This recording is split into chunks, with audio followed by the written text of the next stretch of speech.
Awesome. Yeah. So these past couple of dev calls, we've kind of been going over the roadmap, and we feel like at this point we've gotten through a lot of the roadmap and think that we wanted to pivot to more of what are devs currently working on and what releases are coming in the pipeline in the next couple of weeks or so. Uh, and wanted to take this call as an opportunity for all the devs to kind of share their current progress on their current agendas. So I guess I'll start off first. This past week we open sourced basically everything that the protocol side, the backend side, has been working on.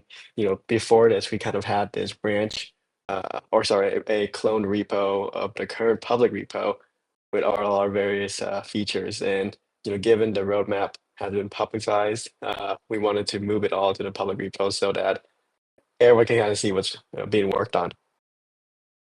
Uh, Next, we just recently deployed EI 7, uh, which is the convert down penalty.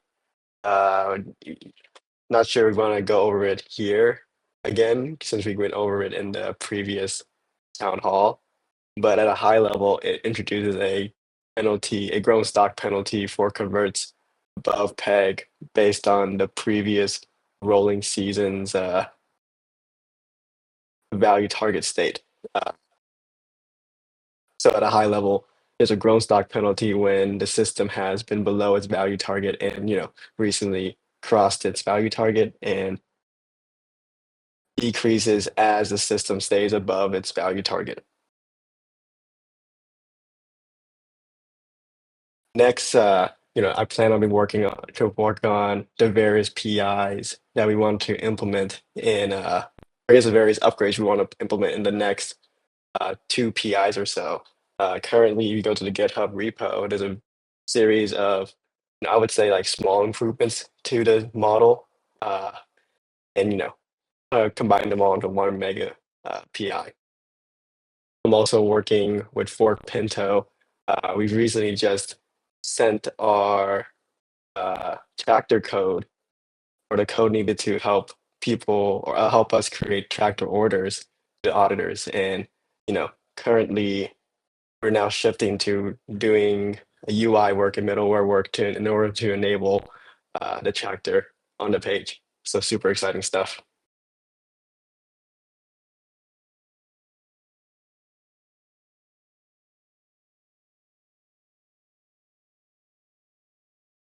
Maybe with the tractor, we can move on to Ford Pinto, and he can kind of give a little bit more detail on what needs to be done on that side. Sure. Good morning. Good morning. Yeah, so we passed off the contracts, as Frio mentioned, on Monday to IGUS, and they have started doing the internal or the private audit on it. So far, they've had just a couple questions. Doesn't seem like anything too serious so far.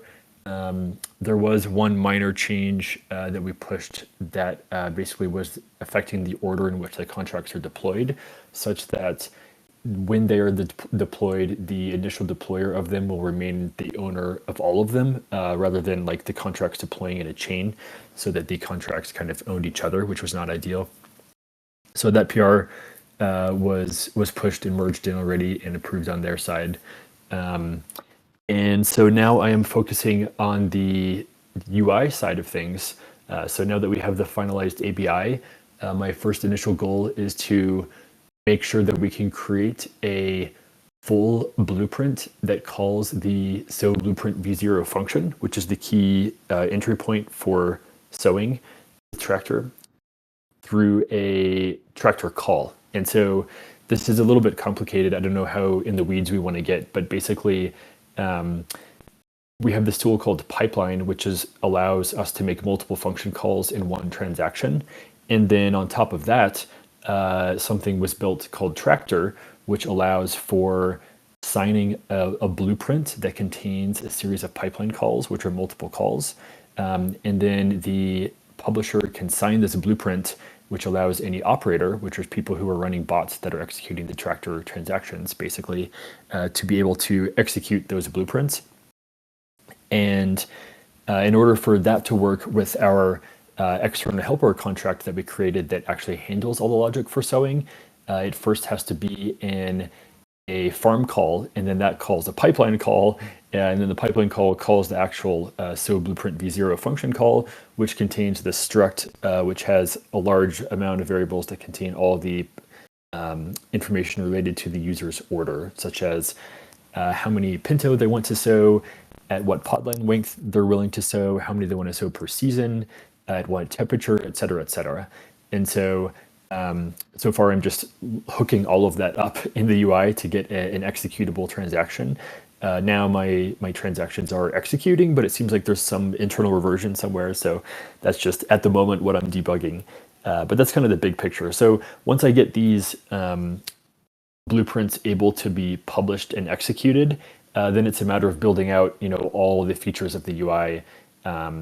Like we can control how many blocks into the season, or you can control in your order basically how many blocks into the season you would like your order to sew. So for example, maybe you want it to sew during the morning auction, or maybe you want to wait till the end, or maybe you want to wait until like the last 2 minutes of the season for some reason, and so whatever is left. If it's above or below a certain amount that you specify in your requirements. So that's kind of a step two once the initial technical guts are all linked together. So yeah, progress is coming along pretty well, I would say. It's still quite a big project. It's hard to give an exact ETA on when everything will be done, but it's all open source. So if anybody's interested in following along, they're welcome to do so. Thank you, Ford Pinto. How long is the audit scheduled for? They told us that it would be, I think, 10 days, and they said, but we reserve the right, to go like another 3 or 4 days if we need to, depending on, they just want to make sure that they feel totally confident about it. So their initial estimate was 10 days, but they said it might take longer.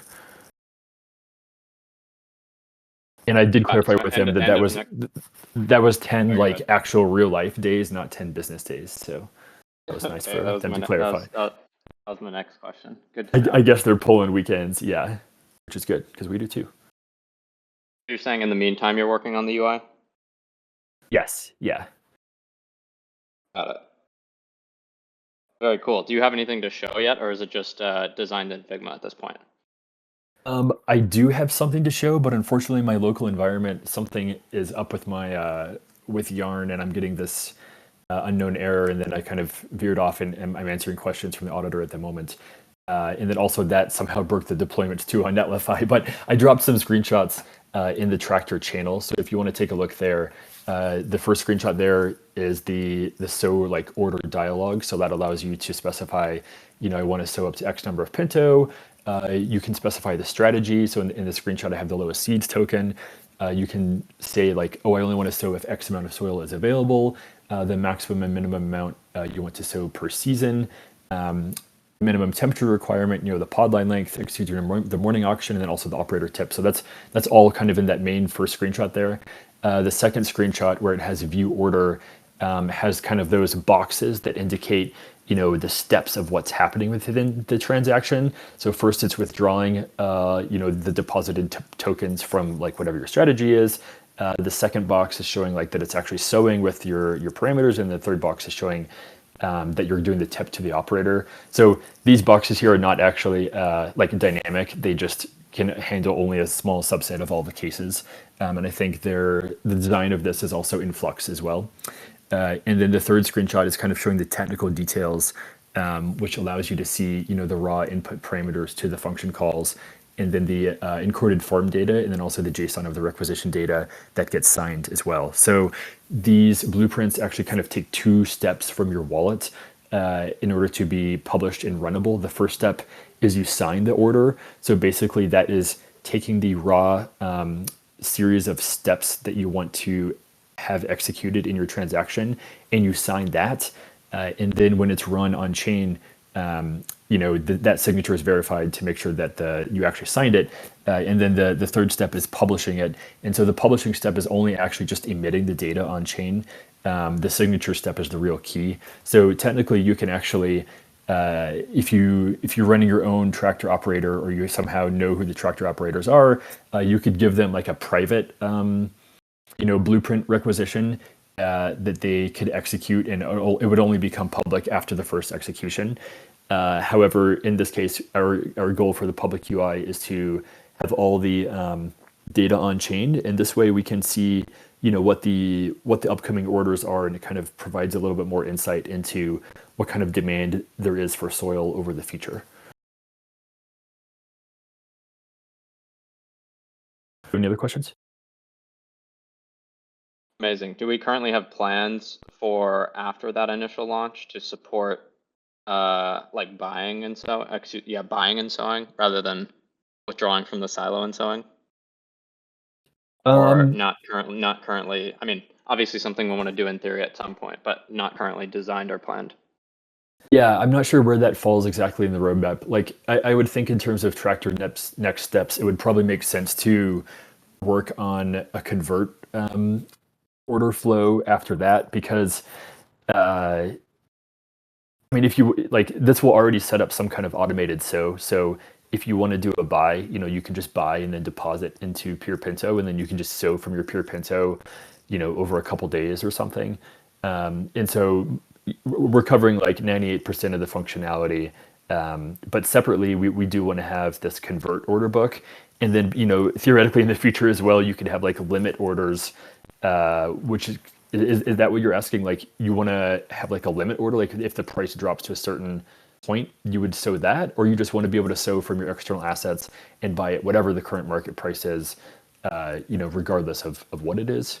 Or what is your thinking behind that feature? Yeah, I mean, at least when I set it, I wasn't thinking about setting a price threshold. I'm just thinking like, I guess I'm trying to think through if like what you proposed, like i.e.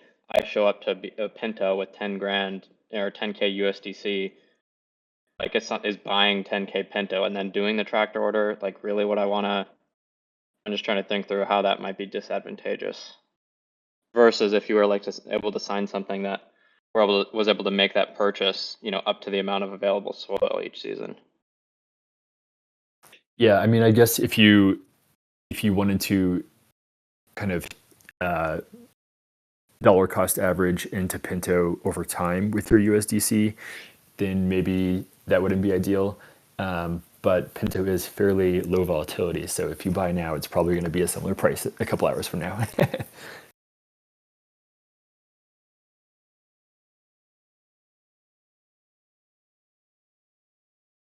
Yeah, I'll have to think more about that. Just Yeah, trying but to I think think if there's like a scenario and where that discourages the person from participating. I don't have an answer right now. yeah. I mean, in theory, like if they're that price sensitive, then they should probably just be buying and sowing manually. But of course, with the smaller soil amounts, then it takes some time to fill a larger order.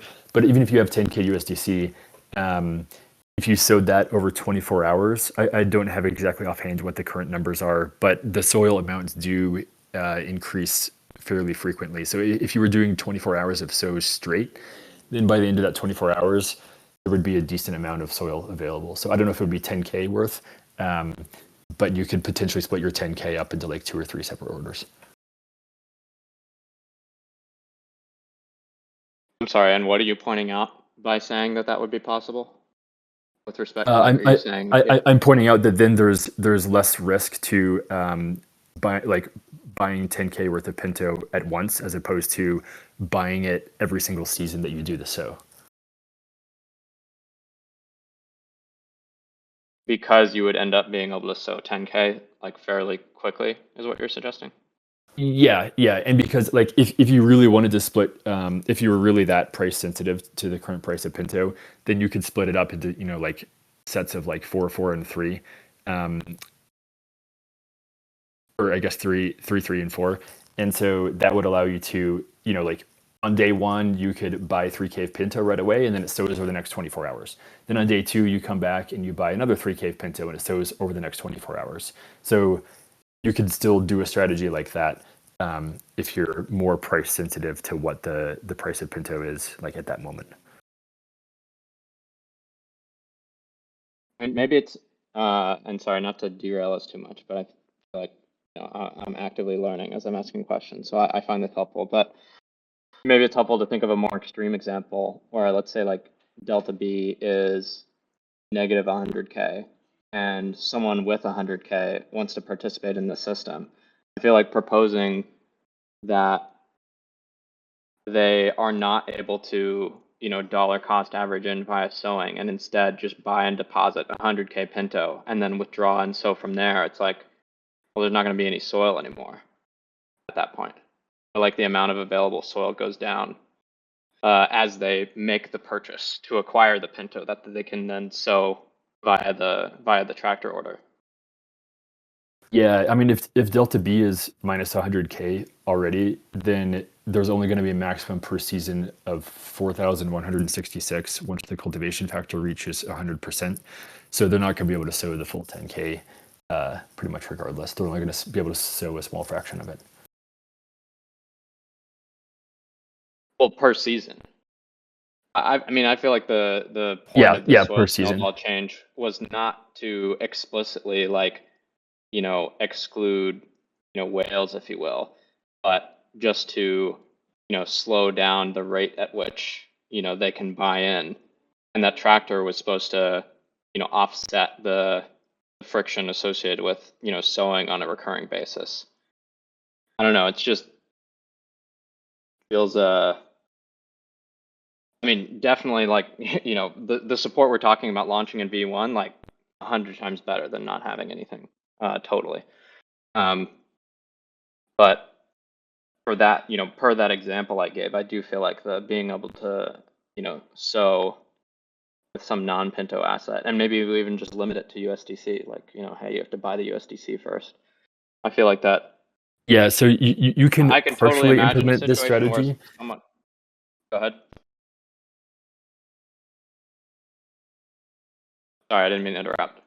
You could take 50K of your USDC and deposit it into the LP token. So now you have 25K of Pinto and 25K of USDC, and you've only affected the delta B by 25K. So you've only halfway reduced the soil availability as opposed to dumping the whole 100K into pure Pinto all at once, which would bring the delta B all the way back to 0.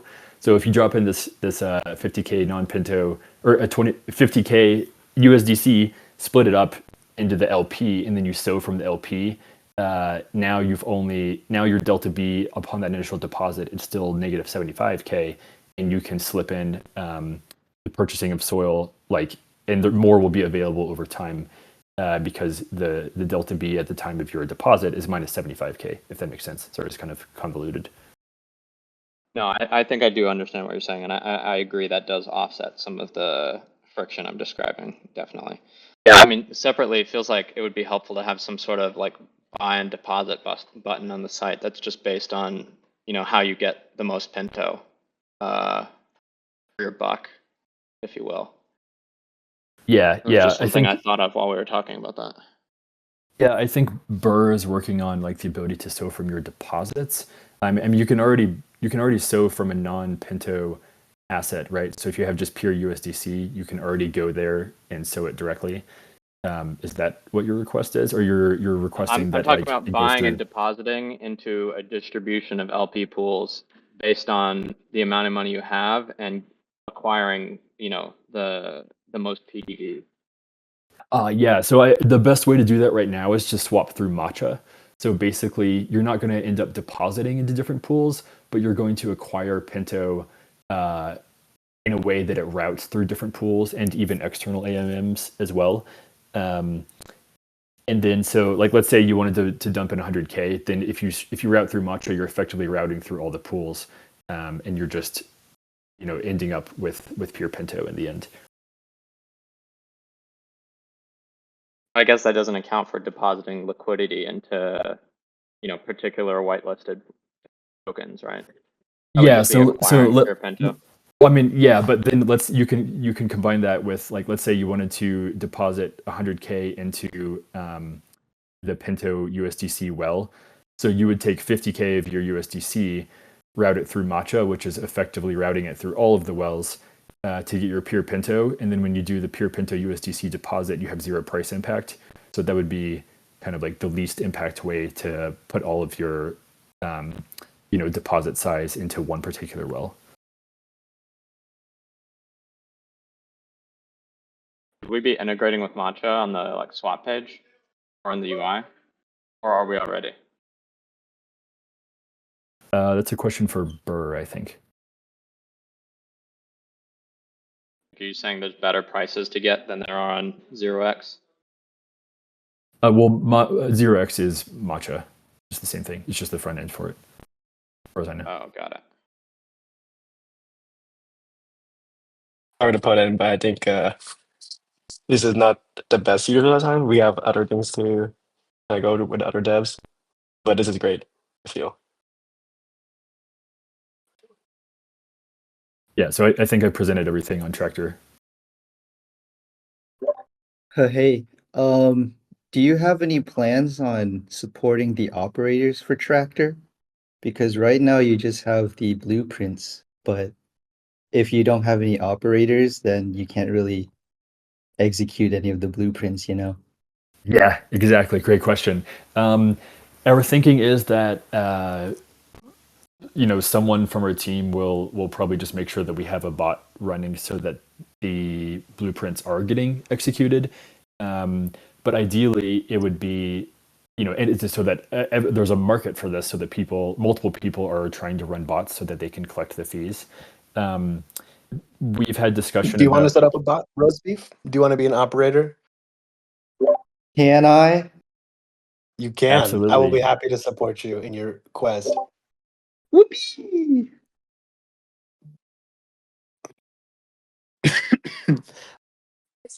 Yeah, I feel like the infrastructure right now is very hard. Like, currently, I assume the subgraph will be updated such that any operator will be able to create a subgraph for the current orders. But I think with our current infrastructure, the operator would have to filter out the executable orders. I'm not sure how far we would support that on the subgraph side. I can talk about that. So initially that won't be available. I mean, we'll definitely be able to get something in the subgraph for Tractor, pretty quickly once those blueprints begin getting signed and emitted on chain. But you raise like the other point that I wanted to bring up as well, which is like which of the valid orders are actually can be executed. And it's not so simple as just saying like, oh, this order or like this transaction, if executed right now, would it succeed or not? Because there's like multiple reasons that the transaction might fail. It could be because in the case of sowing, there's not enough soil available, or more simply, maybe the user just doesn't have the funds in their wallet. Because there's nothing stopping someone from signing a transaction saying, oh, I want to sow 10K of my deposited Pinto, but maybe they only have 1,000. Right? Like, so they can still publish that order, but it just won't actually be possible to execute.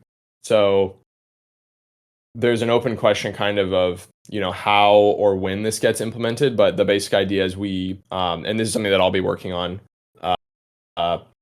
is having a way of identifying which of the orders are actually valid and can actually be executed. Because at that point we can identify, like, even on the UI, we can show, what the open orders are, but be able to, essentially filter out the ones that are not actually, like they're just kind of there, but, even if the soil were available, that they couldn't be executed because that particular account doesn't have the funds. And I mean, Yeah, I think there's two types of order being expired or like non-executable. There's the case where the blueprint, there's only a fixed amount of nonces you can or a fixed number of times you can execute the blueprint. Basic criteria that the subgraph could handle, and then there's more complex ones where, let's say, a user withdraws and accidentally makes their order invalid, right? And I feel like those cases are much harder to encapsulate in the subgraph. Like if we're really going to update the Yeah. subgraph to update the user's blueprints or the status of blueprints on every withdrawal or any interaction with the Yeah, I mean, farmer. the sub won't be able to track that, but I mean, I'll be building a separate system that'll like be for that purpose. And Got it. because That the thing sounds is too, like awesome. sewing is only one use case, right? Like this is just the first thing that Tractor will do. Like, you know, we can imagine if we have like a convert, you know, order book as well, like that's going to be a whole separate implementation to say like, oh, you know, which of the convert orders are valid. Because in that case, like you could imagine someone might set up, you know, kind of like a dual order, like for both converting up and converting down. And, you know, obviously like at any one moment, only one of like, if they're like, you know, fully in Pinto, for example, even if they have an open order saying, you know, to convert up their LP, you know, they don't have LP now, but maybe they will in the future if they also have, you know, a converting down order. So yeah, I mean, all that to say, like, yeah, it's definitely like a complex topic. You know, with it as it pertains to sewing, it's really just kind of tracking what balances the user has, and especially if we're like, you know, basing it off of external tokens, um, you know, as opposed to like solely from deposits, like just all that different stuff will have to be taken into consideration for which of the orders are valid. So yeah, I mean, but I guess to answer the original question, like how will operators be able to determine that? You know, we won't really have anything for you like initially, but I think, I mean, it's definitely still possible to like just check which of the orders like can be executed, like, you know, with like an estimate gas call, for example, to say, oh, you know, will this transaction succeed or not? But at least for like, you know, the context of presenting it on the UI for like what's valid, like we just need that. We'll need that extra breakdown to actually display whether they have, it's because they have the funds or maybe there's just no soil. Yeah, I think the minimum that you need to run an operator is just look at all the events that have been evented and then exclude the ones that have been canceled. And then in theory, you could just go through and simulate running every single one of those as a transaction, and whichever one's passed, you know, can run, and you can submit them to be, you know, included on chain. So that's like the most basic version of a V0 being a bot operator. Yeah, I mean, I think we have two view functions we added to this helper contract that will help operators filter that list. So, you know, going back to Ford's steps, you know, I think in between filtering and simulating, you know, you can do a on-chain call with the current blueprints, and you know, once you filter them out by expiration date and nonces, you can do an additional filter. You know, compare them with the view functions. I think there's a function where you can pass in an array of blueprints. It's not exactly blueprints; it's just the parameters which inside the blueprint. So, you know, I know simulating kind of takes a lot of. It's computationally expensive. For example, the Tenderly simulator only has so many. You know, you get rate limited very quickly if you were to simulate each transaction. Uh, But I think you can so effectively do the same thing with the estimate gas that Pirate mentioned. mm, so you would estimate gas on all the existing blueprints and then just execute the ones that are that can, you know, be Executable. Yeah. executed. Great. Yeah, and I mean, you could do that just like, you know, you wouldn't have to run it constantly for sewing, right? You know, maybe just you know, after the morning auction's over Mm. or during the auction. Do you think there'll be a version of this infrastructure ready with the So Blueprint launch? No, definitely not. This will take a while. All right.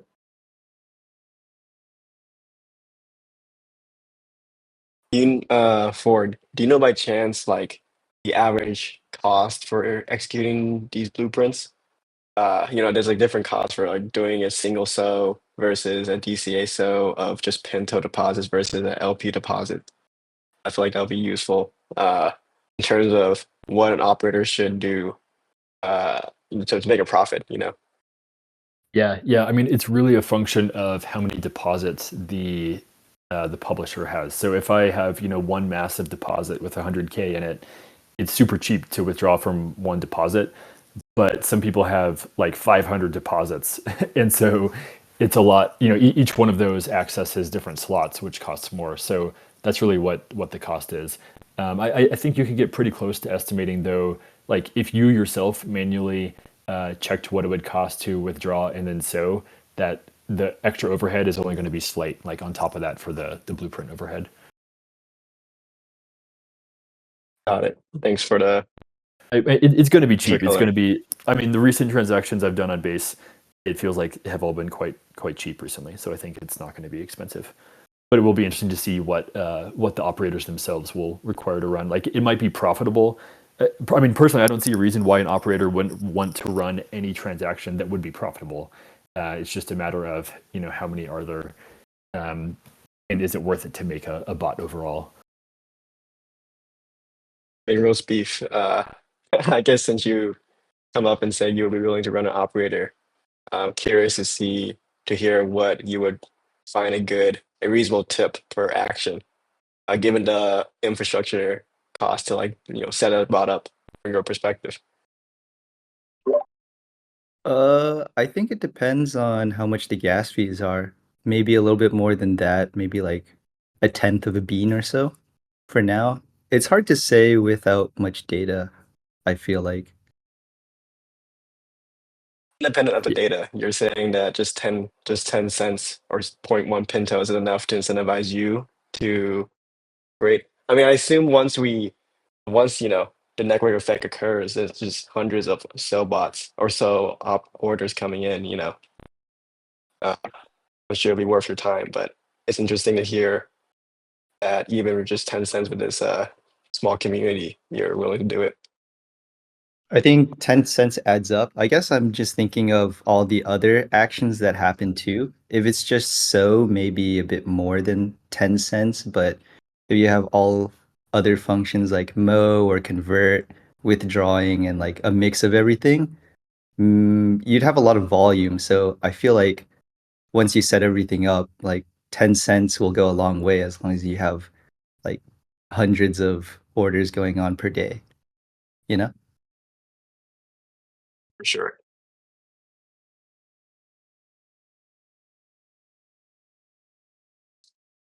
Roast beef, does the idea of simulating the possible transactions and then submitting them after that, is that something that you think you could build yourself, or would you like some assistance from us? Uh, I I can take a stab at it and see what's going on. Awesome. Happy to answer any questions in the Tractor channel. Okay, thank you.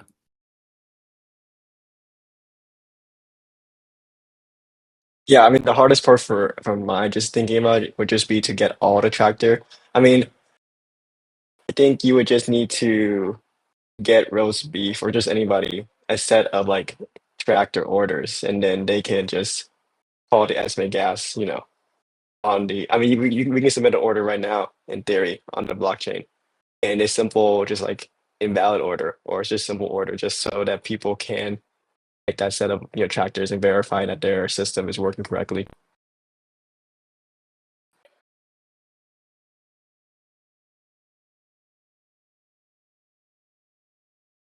A lot of questions I have on my end. Thanks, Ford, for leading the discussion. It was a great Yeah, one no for problem. tractor. Yeah, so I realize we're almost 40 minutes in already, so maybe we should move on to other developers and what they're working on. Cool. Uh, I wanted to talk next about Nato's development. I think he's working on a price oracle for a potential Morpho integration, and yeah, I want to bring that up if you're willing.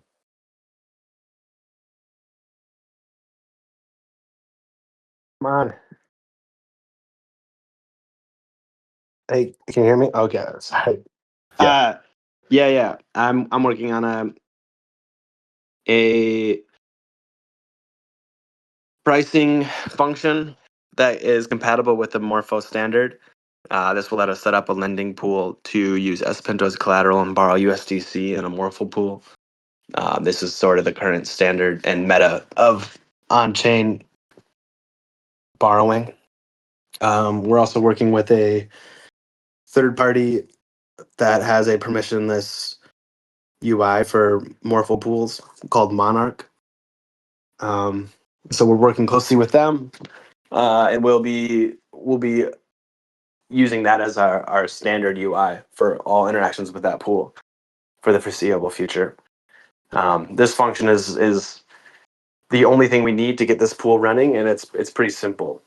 I talked with a couple guys from the Ohm community and schemed up the mechanism, and basically it takes the EMA of the Pinto price and all 5 pools and aggregates that based on liquidity and returns, and then uses Chainlink as well, and then returns the USDC price of S Pinto. Awesome. I dropped a link to the Monarch thing for anyone who's interested in the UI. Yeah, we definitely encourage anyone to check it out. I think they're building some pretty cool stuff for the permissionless lending ecosystem. Are they going to like feature our pool once we launch, or is there anything that they need to do, or it's just all permissionless? They're adding some special features just to facilitate us and in a permissionless pool. And currently they don't support borrowing, but they're going to add it in sort of to fill this niche. And so I wouldn't say that it's necessarily specific to Pinto, but they're only adding it because we are bringing a use case for it. Wait, so if they don't support borrowing now, isn't that what isn't that what Morpho is all about, borrowing? What do they do then? Morpho sort of has they're trying to implement a new meta, which is mostly focused on supply side participation and making sure that as much supply flows to certain markets as is necessary. And so they have like a layer built on top of their lending markets that you can supply. How do I put it? So on the Morpho UI, you can borrow directly from markets, but you don't supply directly to markets. You supply through these vaults. And these vaults are aggregators that supply to many different markets. And they have curators and they charge fees. So this guy put up a third-party UI for permissionless supply, so you can supply directly to the most profitable markets. And he also offers a system to curate supply across these different markets in a more efficient manner. So it's just like that's his real goal, is like kind of an improvement on the supply ecosystem of Morpho and making that more permissionless. His interest isn't really in the borrow side. So Got he it. Got it. hasn't bothered to put that together. Nada. Awesome. So just to remind me, with the Morpho infrastructure, you have one collateral asset and one lending asset, right? And then each oracle for that market has to be designed for the lending asset. Like you said, we have a S Pinto to USDC oracle. So like let's say we wanted to do an S Pinto, I don't know, borrow wrap Bitcoin. We would need to make a S Pinto to wrap Bitcoin oracle. Correct. Or a sequence of oracles. I mean, at this point, we can just take the USDC oracle and then strap it to the Chainlink Bitcoin USD oracle. But yeah, it's an isolated market. You only have one collateral asset and one borrow asset. And this is considered the safest, most scalable market. Got it. When you say combine, you don't mean like the contracts themselves can take an array of oracles and they combine it for you. You gotta combine it on your side. On our Yeah, side, I correct. guess. Got it. Correct. Cool.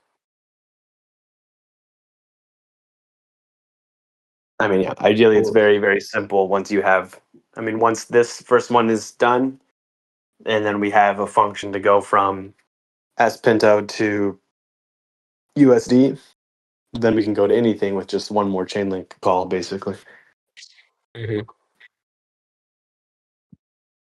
So Uh, I would expect that to land. I mean, we're going to try to slip that in with the tractor audit, which will delay things a little bit, but probably put that out in 2 or 3 weeks. that's hype. Uh, how do we determine the LTV? Like I remember for Cream, they have an LTV specific for the lent the asset to USDC, but I think we're able to control the LTV. Like, are we talking with the Morphle guys, or do we have like a No, standard that we're? it's all permissionless, so we can choose whatever we want. I mean, there are some pools that are using like 90% or larger. I mean, given the low level of liquidity in Pinto right now, it probably makes sense to have a smaller percentage, something closer to 70%. But I would need to do more research before I really could come up with an appropriate number. Yeah, awesome. I mean, once you get closer towards that time, it'd be nice to we can all discuss that in the kitchen somewhere. Uh, but I would like to know what actually goes into formulating that LTV number. Have a general idea, but some doc, just clearly defined would be awesome. Well, it's more of an art than a science. So That's for sure. keep it. I'm not sure there'll be a clear document with a computation to back it up, but it's more or less the sense of how fast the price could drop uh, in a black swan scenario. So if it's 80%, that means that you think that a liquidator can move faster than the price will drop an additional 20%.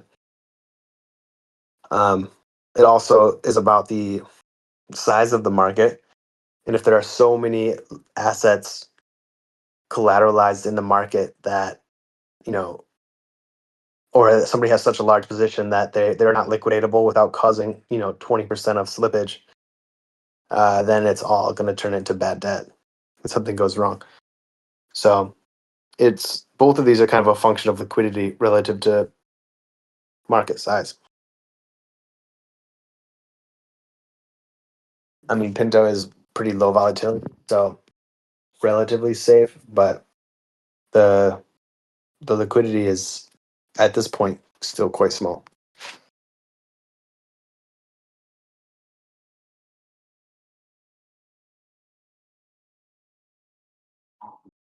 Agreed.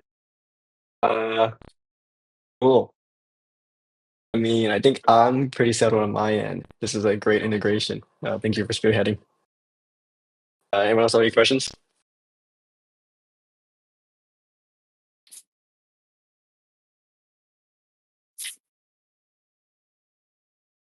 Great. Let's move on to UI side. Burr, you've been working hard on UX improvement in the last couple of days. Could you walk us through what that upgrade is?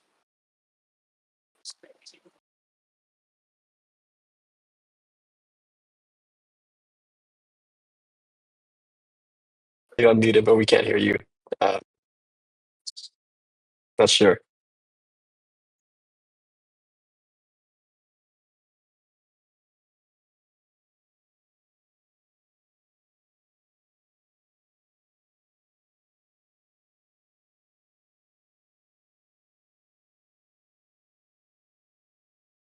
Still can't hear you. Maybe while fixing his mic, we can to Floyd. There, Floyd.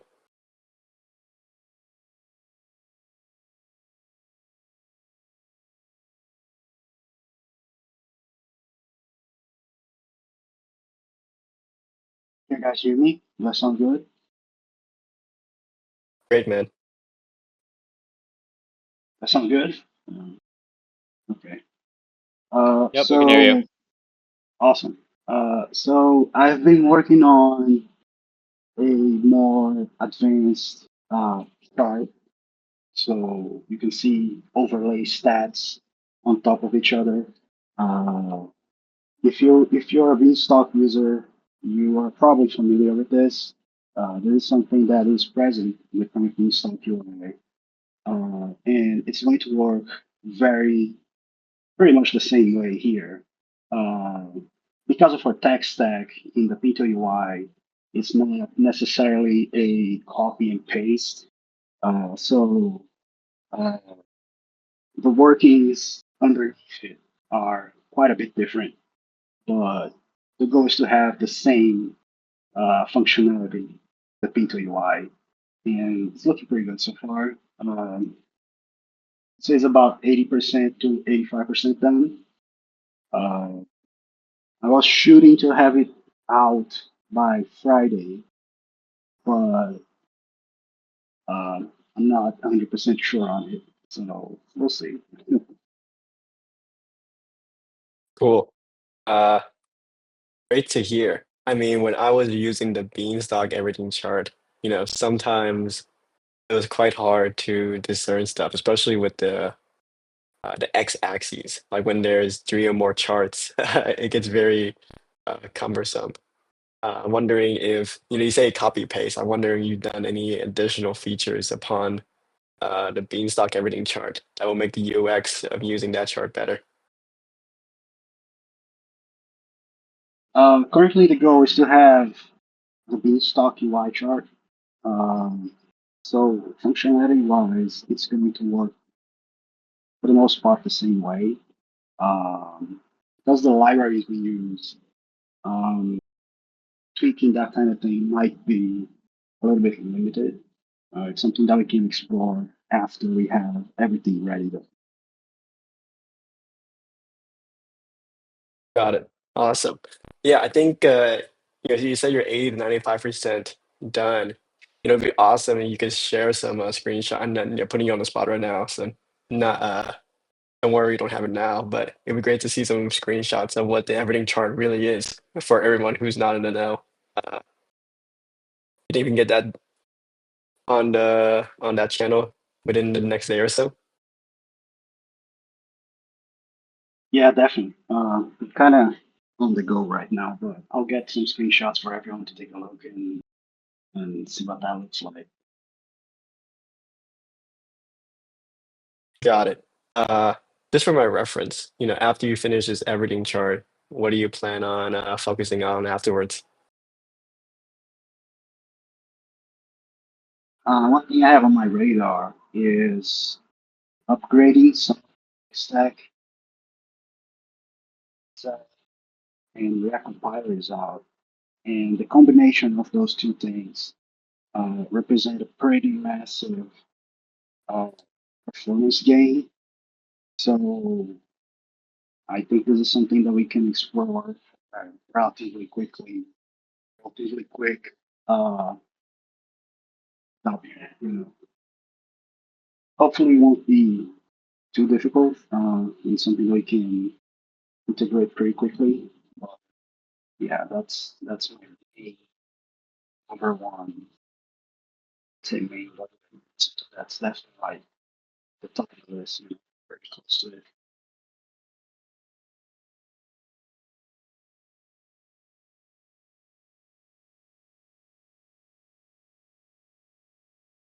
Sorry, Floyd. Honestly, the mic kind of cut off near the end. It was hard for me to understand what you were saying. To give a brief summary,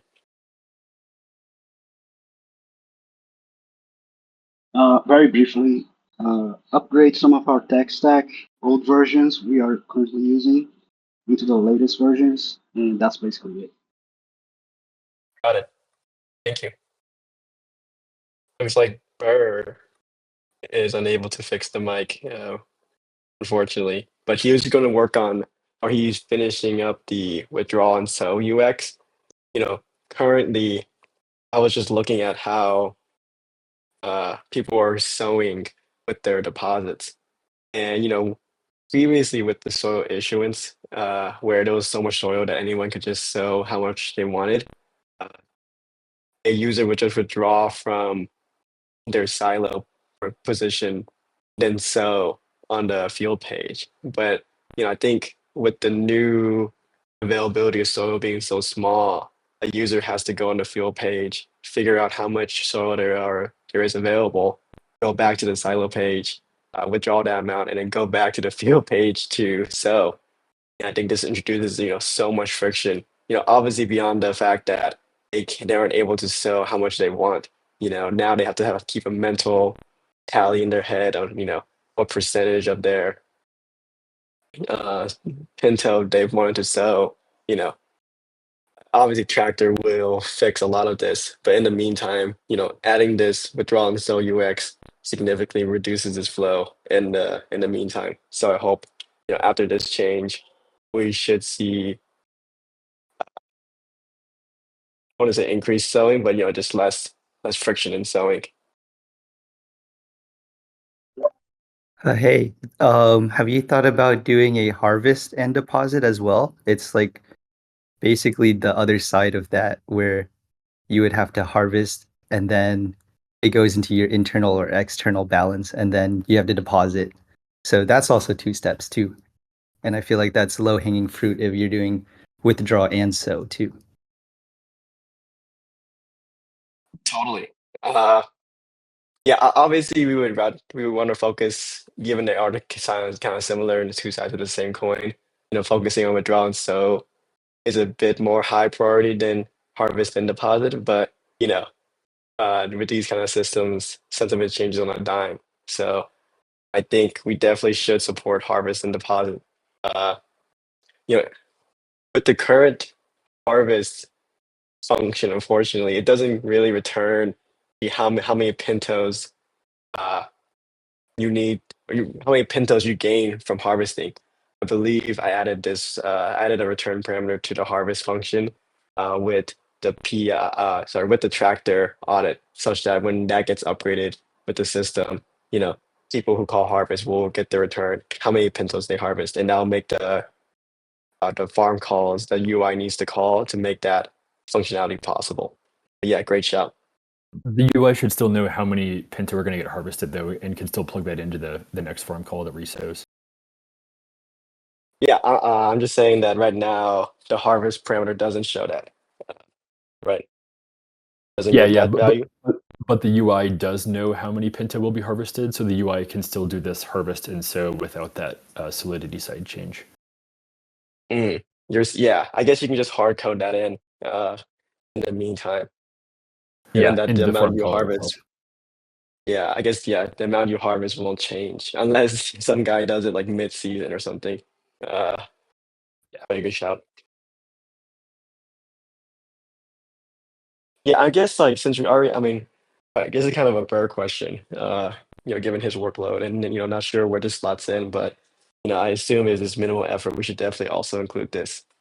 I also asked Burr to update the S Pinto Spectra page such that it shows like the yield leverage and the fixed APY. I feel like it's just so much friction for a user to like go from the S Pinto page to the Spectra page to see the fixed yield. Uh, I feel like it's a pretty high number, and the ability to get fixed yield when a below its value target, I feel like is a very good use case. So just taking the marginal next step to show that information, I think is super helpful.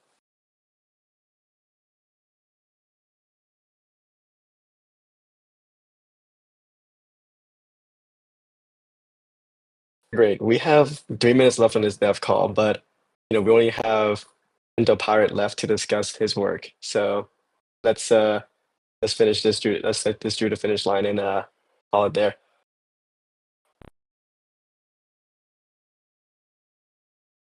Yeah, I think, well, I mean, I already shared a little bit earlier too, but at least this week, I've been kind of focusing on miscellaneous like improvements and just other like small stuff. I mean, with the release of Spectra, I added that new channel to the bots that should show all the activity that's happening there. But other than that, just some improvements to the like performance of the subgraphs, some little bugs here and there that I don't know if anybody noticed or not, but just a couple of things that were like kind of going wrong occasionally that should now be resolved. Yeah, I think that's about it for me this week. What I've been up to.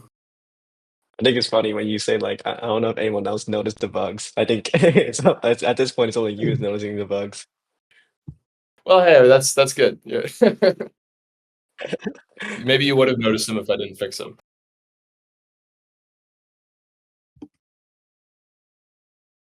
Cool. So after you finish these small improvements, what is your next plan? Apologies if I missed that. Oh, it's just kind of what I was talking earlier about the tractor stuff and the order and like identifying what the open orders are.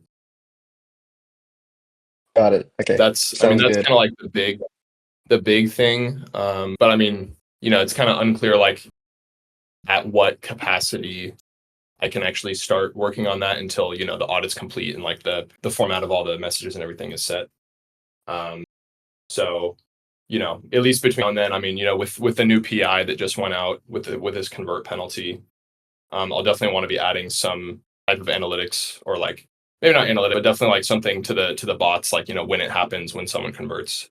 If there's a penalty, like I'll want to, be able to display that.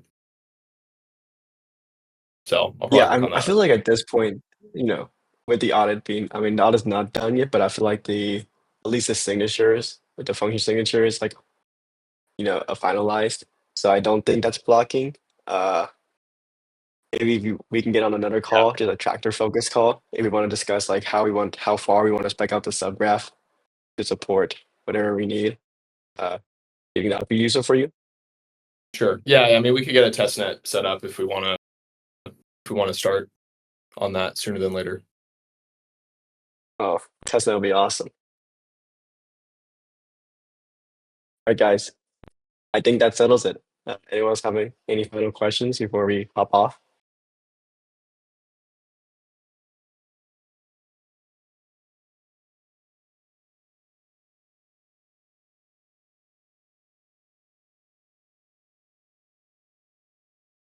How do I become green?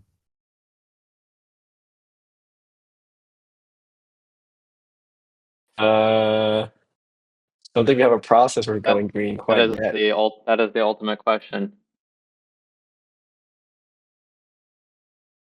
One upgrade at a time. I think you were brown Let's just talk. before this Let's call. talk.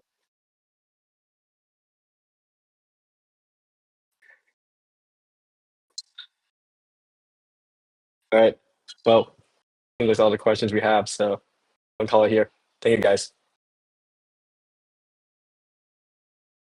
Thank you. All right. See you.